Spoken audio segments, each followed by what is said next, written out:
ഈ കുഞ്ഞുങ്ങളെയൊക്കെ തന്നെ രക്ഷപ്പെടുത്താൻ കഴിഞ്ഞു. അവർ തീരത്തെത്തിക്കഴിഞ്ഞ ശേഷം അവരുടെ ആരോഗ്യസ്ഥിതിയൊക്കെ പൂർണ്ണമായും തൃപ്തികരമാണോ? നമുക്ക് കുറച്ചുകൂടി പുതുതായി പങ്കുവയ്ക്കാൻ കഴിയുന്ന കാര്യങ്ങൾ. ഭാഗ്യം കൊണ്ട് കുട്ടികൾക്ക് ഒരു പോറൽ പോലും ഏറ്റിട്ടില്ല എന്നുള്ളതാണ് ആശ്വാസകരമായ വാർത്ത. മാത്രമല്ല കുട്ടികൾ ഒരാളെ കുടുംബം വന്ന് വീട്ടിലേക്ക് കൊണ്ടുപോയി, 2 കുട്ടികളെ ഇപ്പോ വീട്ടിലേക്ക് കൊണ്ടുപോയിക്കൊണ്ടിരിക്കുകയാണ്. കാരണം കുട്ടികൾക്ക് ഈ ഒരു വെള്ളത്തിന്റെ പെട്ടപ്പോഴത്തേക്ക് എന്താ പറയാ, ഒരു മാനസികമായിട്ടൊരു ചെറിയ പിരിമുറുപ്പുണ്ട്. അതുകൊണ്ട് തന്നെ അവരെ രക്ഷകർത്താക്കൾ വീട്ടിലേക്ക് കൊണ്ടുപോവുകയാണ്. ഇതാണ് ഇപ്പോൾ കിട്ടിയ വിവരം. ഭാഗ്യത്തിന് യാതൊരു വിധത്തിലുള്ള പരിക്കുകളോ ഒന്നും തന്നെ ഇല്ല.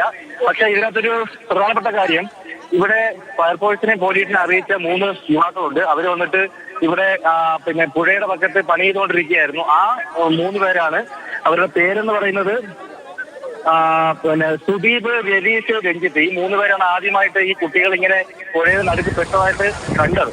അപ്പൊ ആ കൂട്ടത്തില് ആദ്യമേ ഈ 3 കുട്ടികൾ, ഒരു കുട്ടി ഇവരോട് രക്ഷിക്കാൻ സഹായിക്കുകയും ഈ പണി ചെയ്തുകൊണ്ടിരുന്ന സുദീപ്, രതീഷ്, രഞ്ജിത്ത് 3 പേര് പോലീസിനെ അറിയിക്കുകയും തുടർന്ന് ഫയർഫോഴ്സ് വരികയും ചെയ്തിട്ടാണ് ഈ കുട്ടികളെ രക്ഷപ്പെടുത്തിയത്.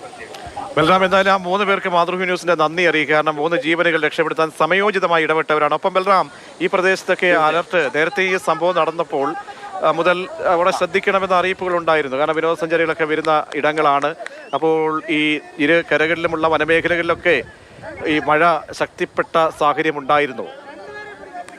അതെ, തീർച്ചയായും. അതുമായിട്ട് ബന്ധപ്പെട്ട് ഇവിടെ കൃത്യമായിട്ട് വിവരങ്ങളെല്ലാം കൊടുക്കുന്നുണ്ട്. പ്രാദേശിക തലത്തിലും നമ്മുടെ ഇവിടുത്തെ നഗരസഭാ അധികൃതരും എല്ലാവരും കൃത്യമായിട്ട് വിവരം കൊടുത്തിട്ടുണ്ടായിരുന്നു. പക്ഷേ ഇന്ന് അവധി ദിവസമായതുകൊണ്ടായിരിക്കാം ഈ കുട്ടികൾ ഇവിടെ ഒഴുക്ക് കുറഞ്ഞ സാഹചര്യത്തിൽ കുളിക്കാൻ ഇറങ്ങിയത്. പക്ഷേ വെള്ളത്തിന്റെ ഒഴുക്ക് പെട്ടെന്ന് കൂടുകയായിരുന്നു. അങ്ങനെയാണ് കുട്ടികൾ നടുക്ക് പെട്ടുപോയത് എന്നാണ് അറിയാൻ കഴിയുന്നത്. കുഞ്ഞുങ്ങൾക്ക് ഇനി മറ്റ് കുഴപ്പമില്ലെങ്കിലും ആഘാതം കാണുമായിരിക്കും. ആ ഒരു ഭയപ്പാടുണ്ടായിരിക്കും കുഞ്ഞുങ്ങളല്ലേ ബൽറാം? അതെ, തീർച്ചയായും അവരുടെ മുഖത്ത് ആ ഒരു ഭയപ്പാട് കാണാൻ കഴിയും. അതുകൊണ്ടാണ് ഒരുപക്ഷെ മീഡിയയ്ക്ക് എത്തിപ്പെടാൻ പറ്റുന്നതിന് മുമ്പ് തന്നെ അവരെ രക്ഷകർത്താക്കൾ വീട്ടിലേക്ക് എത്തിച്ച് കൊണ്ടുപോയത്. അതുകൊണ്ടായിരിക്കണം.